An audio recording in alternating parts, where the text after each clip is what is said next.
In this video, I'm going to show you how you can easily stop Snapchat from saving pictures to the camera roll on an iPhone.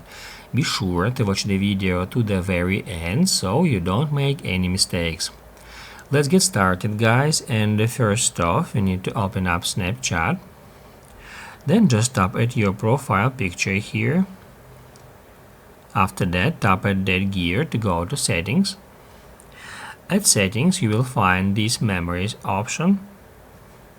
And now here we need to tap at the option save button to configure it. And now, as you can see, all photos that are taken will be saved to memories and camera roll at once.